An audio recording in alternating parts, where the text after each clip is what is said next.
क्या चंद्रयान 3 चंद्रमा की धरती से वापस आएगा? अगर वापस आएगा तो कैसे?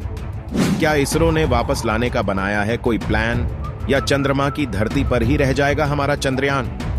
दोस्तों, जैसा कि हम सभी को पता है कि हमारा चंद्रयान 3 14 जुलाई को हरिकोटा के सतीश धवन स्पेस सेंटर से सफलतापूर्वक लॉन्च किया गया था और 40 दिन के लंबे सफर के बाद 23 अगस्त को चंद्रयान 3 ने चंद्रमा के साउथ पोल पर सॉफ्ट लैंडिंग करके इतिहास रच दिया था और इसी के साथ भारत चंद्रमा के साउथ पोल पर जाने वाला दुनिया का पहला देश बन गया। लैंडिंग के 4 घंटे बाद प्रज्ञान रोवर विक्रम लैंडर से बाहर निकलता है और तब से लगातार अपने खोज में लगा था। चंद्रमा की धरती पर लगातार 10 दिन तक खोज करने के बाद प्रज्ञान रोवर और विक्रम लैंडर में लगे सभी उपकरणों को बंद करके उन्हें स्लीप मोड में डाल दिया गया है। लेकिन अब हम सभी लोगों के मन में बहुत से सवाल उठ रहे हैं कि हमारा चंद्रयान 3 चंद्रमा से धरती पर आएगा कि नहीं, अगर आएगा तो कब आएगा, और क्या चंद्रयान 3 चंद्रमा की धरती से कुछ लेकर आएगा?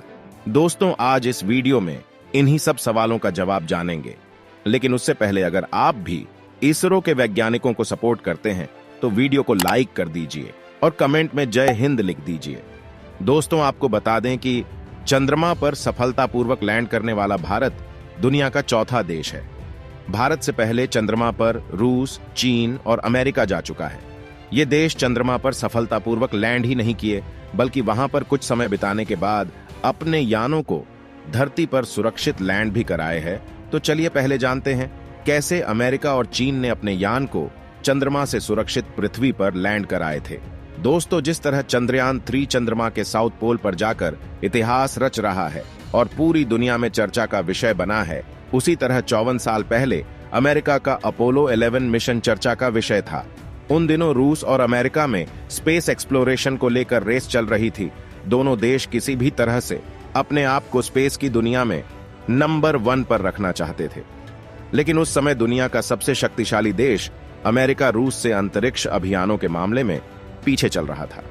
अमेरिका जब चांद की वायुमंडल में भी नहीं घुस पाया था, रूस ने अपना यंत्र चांद पर भेज दिया था। लेकिन इसके बाद अमेरिका ने चंद्रमा पर इंसानों को भेजकर रूस को अंतरिक्ष शक्ति के रेस में पीछे छोड़ दिया। 1969 से लेकर 1972 तक नासा ने एक के बाद एक कुल 6 मून मिशन लॉन्च किया, जिसमें कुल 12 एस्ट्रोनॉटों को चांद पर भेजा गया था।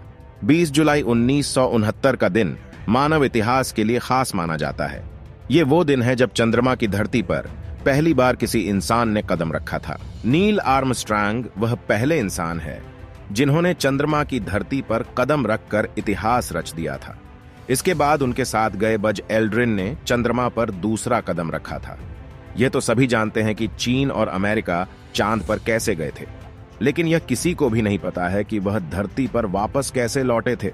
चलिए आज जानते हैं नील आर्मस्ट्रांग और बज एल्ड्रिन चंद्रमा की धरती से पृथ्वी पर वापस कैसे लौटे थे। चंद्रमा पर अपने सारे एक्सपेरिमेंट करने के बाद नील आर्मस्ट्रांग और बज एल्ड्रिन यान के एलम में आ गए। एलम में आने के बाद उन्होंने उसमें लगे इंजन को स्टार्ट कर दिया।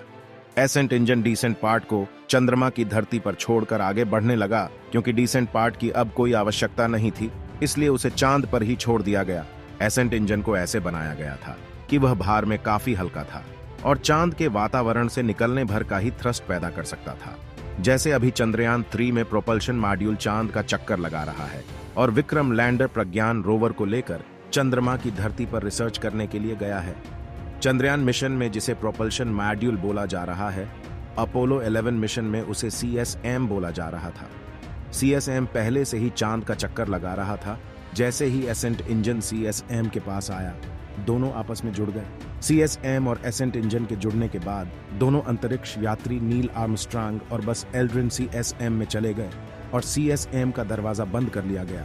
इसके बाद एसेंट इंजन भी CSM से अलग हो गया और दोनों अंतरिक्ष यात्री पृथ्वी की तरफ रवाना हो गए। जैसे ही पृथ्वी के वातावरण में पहुंचे, पृथ्वी के गुरुत्वाकर्षण बल के कारण इनका यान बहुत तेजी से पृथ्वी की तरफ बढ़ने लगा। जब वह पृथ्वी के काफी नजदीक आ गए तो पैराशूट की मदद से प्रशांत महासागर में 24 जुलाई 1969 को सफलतापूर्वक लैंड हो गए।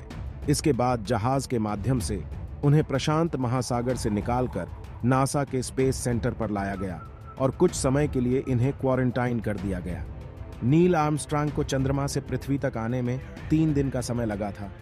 नील आर्मस्ट्रांग और बज एल्ड्रिन का चंद्रमा से पृथ्वी तक आने के सफर को नासा ने पूरी दुनिया में लाइव टेलीकास्ट किया था। इस मिशन के दौरान चंद्रमा की धरती से 382 किलो मिट्टी पृथ्वी पर लाया गया था। नासा ने 100 ग्राम मिट्टी भारत को भी रिसर्च करने के लिए दिया था।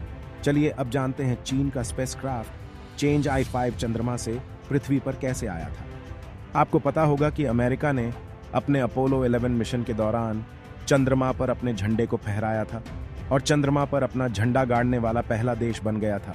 लेकिन इसके बाद चीन ने भी साल 2020 में अपने चेंज I-5 मिशन के दौरान चंद्रमा पर अपना झंडा फहराकर दूसरा देश बन गया। चीन का यह झंडा फैब्रिक मटेरियल से बनाया गया था, जिसकी लंबाई 90 सेंटीमीटर और भार 1 किलोग्राम था। हालांकि अमेरिका द्वारा 1969 में भेजा गया मिशन मैन मिशन था, जिसमें नील आर्मस्ट्रांग और बज एल्ड्रिन ने खुद अपने हाथों से चांद पर झंडे को लगाया था, जबकि चीन द्वारा भेजा गया moon mission change I-5 unmanned mission था। यानी चीन ने बिना इंसानों के ही अपना झंडा चांद पर फहरा दिया था। इतना ही नहीं, इस मिशन के दौरान चांद की धरती से दूसरी बार कुछ लाया गया था। चीन ने अपने चेंज E-5 मिशन के दौरान चंद्रमा से 2 किलो मिट्टी लेकर पृथ्वी पर लौटा था। चांद से सही सलामत अपने यान को पृथ्वी तक वापस लाने में अभी तक सिर्फ 2 देश अमेरिका और चीन का ही नाम है। अब भविष्य में इस रिकॉर्ड को कौन देश तोड़ पाता है, वह देखने लायक होगा। चलिए अब जानते हैं हमारा चंद्रयान 3 चंद्रमा की धरती से वापस आएगा कि नहीं। अगर वापस आएगा तो कैसे आएगा, यह जानने से पहले आपको बता दें कि हमारे चंद्रयान 3 को चंद्रमा पर 14 दिन तक रिसर्च करने के लिए भेजा गया था और वो 14 दिन कंप्लीट भी हो चुके हैं। अब चंद्रमा पर रात हो चुकी है, जिसके चलते प्रज्ञान रोवर और विक्रम लैंडर को सूर्य की एनर्जी नहीं मिल रही है। इसलिए रोवर और लैंडर में लगे उपकरण को बंद करके उन्हें स्लीप मोड में डाल दिया गया है, जिससे उनकी बैटरी फुल चार्ज रहे। सब कुछ सही रहा तो 14 दिन बाद यानी 23 तारीख को जब चंद्रमा पर फिर से सूर्य का उदय होगा तो प्रज्ञान रोवर एक बार फिर से अपनी नींद से उठ जाएगा और अपने आगे की खोज को अंजाम देगा।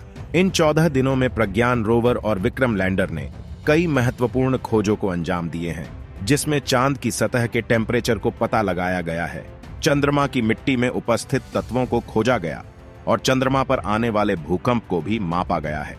दोस्तों, आपको बता दें कि हमारा चंद्रयान 3 अब लौटकर वापस धरती पर नहीं आएगा। चंद्रयान द्वारा भेजे गए रोवर को सिर्फ 14 दिनों के लिए ही डिजाइन किया गया है। जब तक सूर्य की किरणें रोवर में लगे पैनल पर पड़ती रहेगी तब तक ये कार्य करता रहेगा। उसके बाद वहीं चंद्रमा की धरती पर पड़े पड़े नष्ट हो जाएंगे। चंद्रयान 3 मिशन के विक्रम लैंडर और प्रज्ञान रोवर को धरती पर वापस लाने का कोई प्लान नहीं है। इसको वापस लाने के उद्देश्य से डिजाइन नहीं किया गया था। अगर इसको वापस लाया जाता तो अमेरिका और चीन ने जिस प्रक्रिया से अपने यान को वापस धरती पर लाए थे, वैसे ही भारत भी अपने चंद्रयान को धरती पर वापस लाता। दोस्तों, आज की वीडियो यहीं पर समाप्त करते हैं। वीडियो पसंद आई हो तो वीडियो को लाइक करके दोस्तों को भी शेयर कर दें। ऐसे ही और वीडियो के लिए चैनल को सब्सक्राइब कर लें।